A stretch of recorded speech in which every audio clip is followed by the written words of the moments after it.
Les éclats de voix résonnaient comme des coups de tonnerre dans la petite maison andalouse, brisant le silence oppressant de la nuit sévillane. Mathilde, les poings serrés, hurla, « Assez ! Je ne laisserai pas mon frère être traité comme un monstre parce que vous refusez de voir la vérité. » Et dans un souffle, elle lâcha les mots qui changeraient tout, « Je suis lesbienne, et si cela fait de moi une paria, alors que ce soit moi qui porte ce fardeau, pas lui. » Mathilde avait toujours été la protectrice de la famille.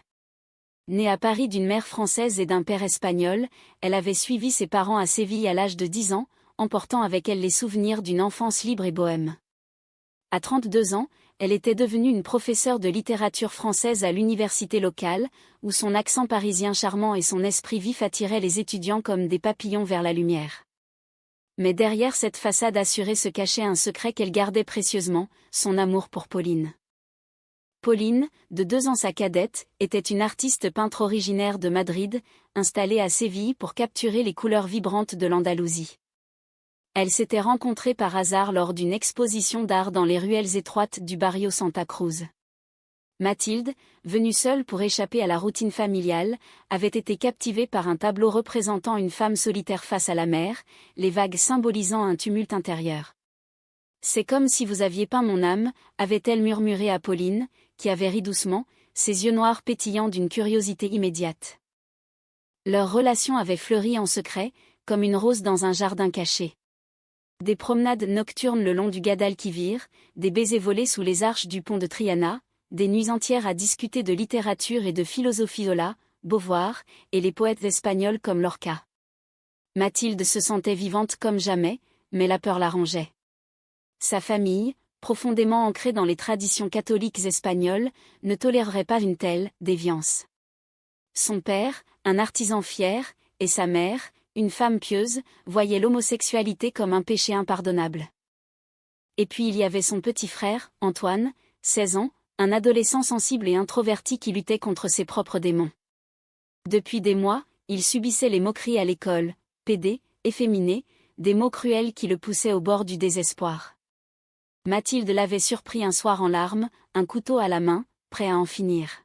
« Je ne peux plus, Mathilde. Ils disent que je suis comme ça parce que je suis faible. » Elle l'avait serré dans ses bras, promettant de le protéger. Mais comment ? En révélant sa propre vérité pour détourner l'attention, pour montrer que l'amour n'avait pas de genre, que la famille devait accepter ou se briser. Ce soir-là, lors du dîner familial traditionnel, la tension avait explosé. Antoine avait été accusé par leur oncle, un homme rigide venu de Madrid, d'être influencé par ses idées modernes venues de France. Mathilde n'avait pu se taire. Son coming out impromptu avait figé la table, regard choqué, fourchette suspendue. Pauline, invitée comme une amie, était restée silencieuse, son cœur battant la chamade. Les heures suivantes furent un tourbillon d'émotions. Le père de Mathilde se leva, le visage rouge de colère. « Tu nous déshonores », cria-t-il, renversant sa chaise. La mère pleurait en silence, murmurant des prières. Antoine, les yeux écarquillés, murmura un « merci » inaudible à sa sœur. Pauline, sentant la tempête approcher, prit la main de Mathilde sous la table, un geste de soutien discret mais ferme. Mais la nuit n'était pas finie.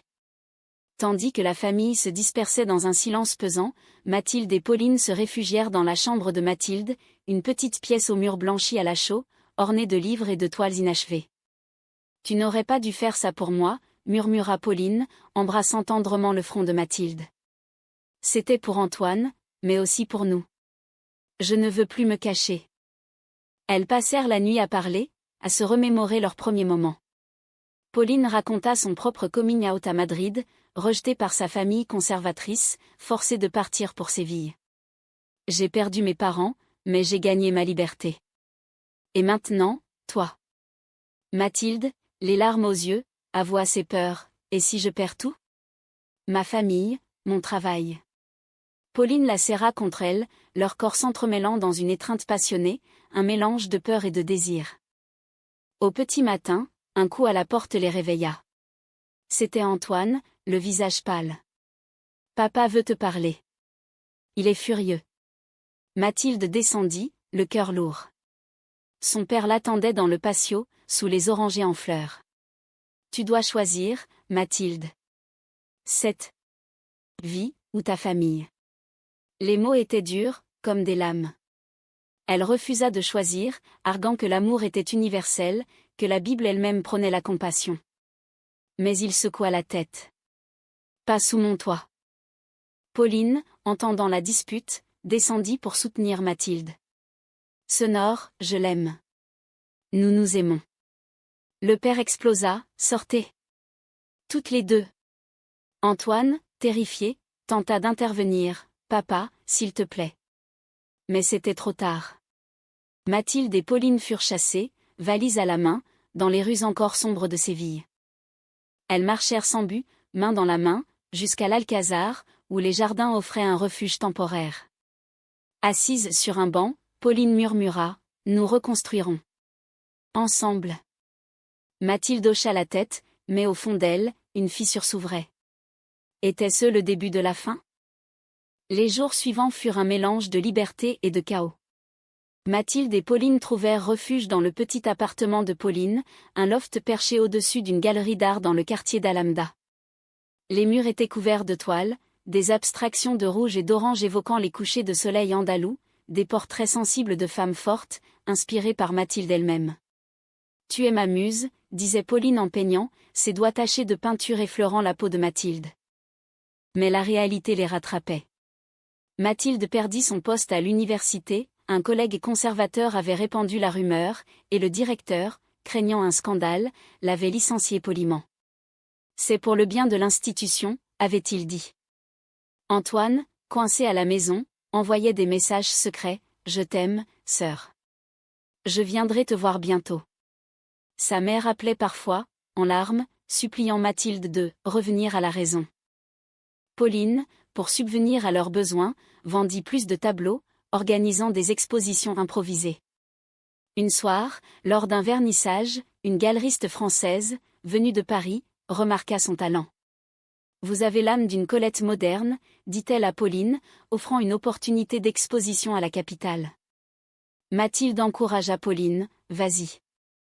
C'est ton rêve. » Mais au fond, une jalousie sournoise naissait. Pourquoi Pauline semblait-elle s'en sortir mieux?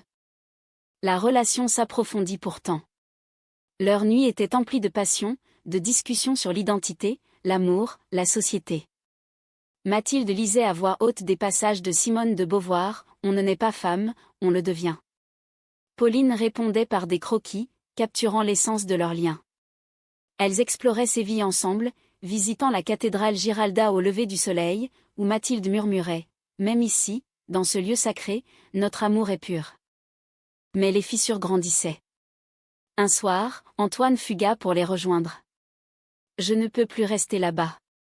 Il me force à aller à l'église tous les jours pour guérir. » Mathilde l'accueillit, mais Pauline hésita, « Nous n'avons pas assez d'espace, ni d'argent. » Une dispute éclata. « C'est mon frère », cria Mathilde. Pauline rétorqua, « Et moi, je suis quoi? Ta compagne ou une intruse ?» Antoine, sentant la tension, proposa de partir, mais Mathilde insista. Les jours suivants furent tendus. Pauline peignait tard, évitant les conversations. Mathilde, cherchant du travail, rencontra une ancienne étudiante, Sophia, qui lui offrit un poste de tutrice privée. Sophia, open-liguée, flirta subtilement, semant le doute dans l'esprit de Mathilde. La trahison vint d'où on l'attendait le moins. Pauline, stressée par les finances, accepta l'offre parisienne sans consulter Mathilde. C'est temporaire, juste pour l'exposition. Mathilde se sentit abandonnée, « Tu me laisses avec Antoine, comme si notre vie ici n'était qu'un intermède ?» Pauline pleura, « Je le fais pour nous. Pour avoir de l'argent, pour bâtir un avenir. » Mais lors d'une nuit orageuse, tout bascula.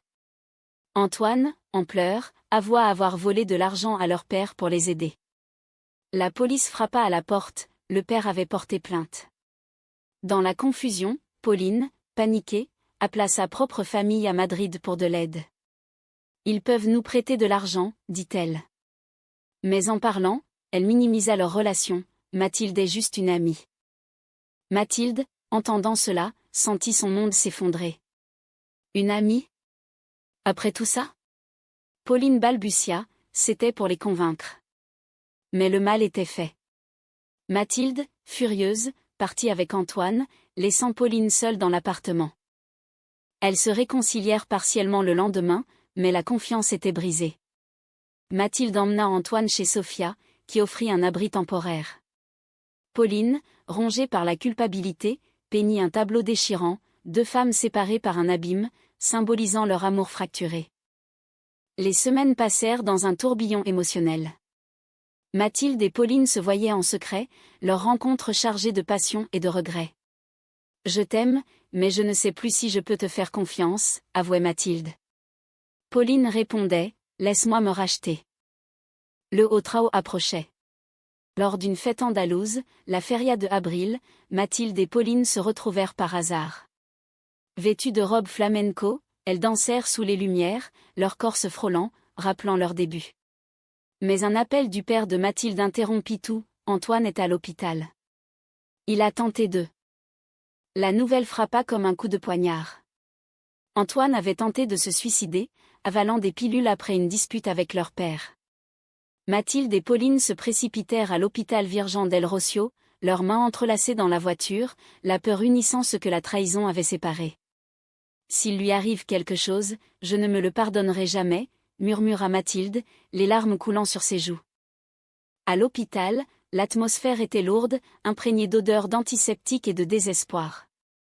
Le père et la mère étaient là, vieillis en une nuit. « C'est ta faute », cracha le père à Mathilde. « Ton exemple l'a poussé à ça. » Pauline intervint, « Non, c'est votre intolérance qui l'a brisé. » La mère, en sanglots, prit la main de Mathilde, « Ma fille, je suis désolée.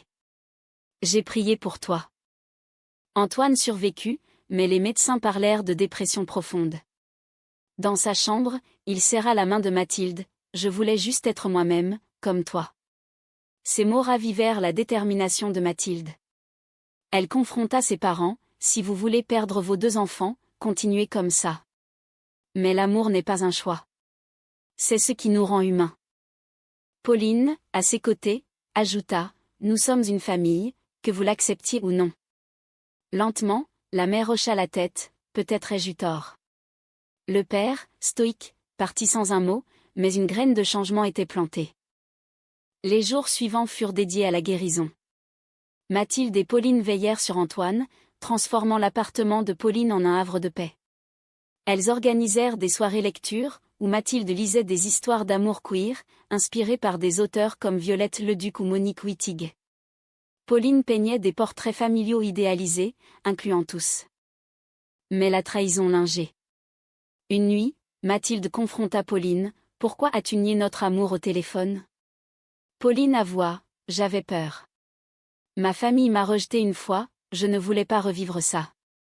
Mais je t'aime plus que tout. » Elles firent l'amour avec une intensité renouvelée, leur corps exprimant ce que les mots ne pouvaient. Pourtant, un nouveau conflit surgit. Sophia, l'ancienne étudiante, proposa à Mathilde un voyage à Barcelone pour un séminaire sur la littérature LGBTQ+. « Viens avec moi, ce sera libérateur. » Mathilde hésita, tentée par l'aventure, mais fidèle à Pauline. Pauline, jalouse, accusa, « Tu vas me quitter pour elle ?»